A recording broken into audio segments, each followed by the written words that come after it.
J'étais venue en Corée pour étudier 6 mois, j'ai fini mariée et chef d'entreprise. Si je suis arrivée en Corée, c'est pour mon ex, avec qui on a eu une relation de 5 ans quand on était en France. Et quand je suis arrivée en Corée, on a rompu. 2 mois après. Comment ça s'est passé, comment ça s'est terminé, pourquoi ça s'est terminé, comment j'ai rencontré mon mari, etc. Ça, je vous en ferai carrément une vidéo YouTube bien détaillée, bien dédiée à ça, parce qu'il y a tellement de bêtises qui circulent sur les réseaux sociaux pour me mettre dans la sauce, il va falloir en parler. Donc j'ai commencé à apprendre le coréen à Anyang University, j'ai payé 10 000 balles pour cette école, d'accord? Ça m'a saoulée, j'avais l'impression d'avoir dépensé autant d'argent pour rien, etc. En plus de ça, moi, Anyang, c'était pas du tout un truc qui m'allait, j'arrivais pas à me mélanger aux autres, j'arrivais pas à parler. Heureusement que depuis, j'ai trouvé une meilleure méthode pour apprendre le coréen.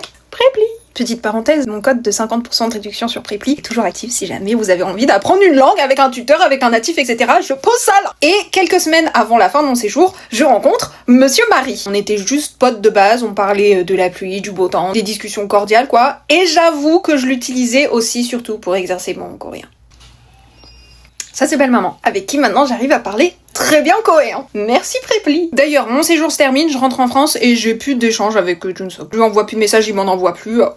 On s'en fiche quoi. Je retravaille dès le lendemain de mon retour. J'ai trouvé un appartement, je me suis installée et honnêtement, j'avais même pas l'intention ni l'envie de retourner en Corée. Mis à part pour des vacances, pourquoi j'y retournerai? Enfin, pourquoi faire? C'était sans compter le retour fulgurant de monsieur. Puisque quelques mois après, il me renvoie un message. Coucou, comment tu vas? Comment se passe la vie en France? Vous commencez à parler avec quelqu'un, et puis vous parlez de plus en plus, et puis vous commencez à répondre de plus en plus vite aux messages, puis vous commencez à sourire aussi quand vous commencez à avoir les notifications. Les appels commencent, puis les appels d'1 heure, puis les appels de 2 heures, puis les appels de 17 heures. Du coup, forcément, vous imaginez bien que je veux retourner très vite en Corée finalement. Je fais ma vie avec monsieur. On essaie d'ouvrir une entreprise de boxe mensuelle, sauf qu'au final, à cause de la France là, 2 fois, on a dû prendre des billets d'avion. Ça fait cher les box, hein. Juste parce que la douane voulait nous embêter en fait. On était obligé de se déplacer à chaque fois. On a arrêté. Et on a continué notre vie. Mon mec il avait un autre taf. Moi je gagnais bien ma vie sur les réseaux sociaux. On a fini par se marier. Et on a ouvert notre entreprise de cosmétiques. Bientôt, dans quelques semaines, on a un rendez-vous à Dubaï avec un regroupement énorme d'investisseurs internationaux pour pouvoir vendre nos produits à l'étranger. On va bientôt venir sur Paris aussi.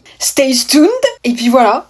J'ai pas fait d'études pour. Je faisais partie de ces étudiantes qui ne pouvaient pas manger le 10 du mois. Donc j'étais obligée de m'arrêter d'étudier pour bosser. Je pense que j'ai juste eu de la chance. De la chance et du travail, parce que du coup j'ai appris le coréen avec Preply, et puis pour parler à ma belle maman, c'est super sympa. Merci Preply. Preply.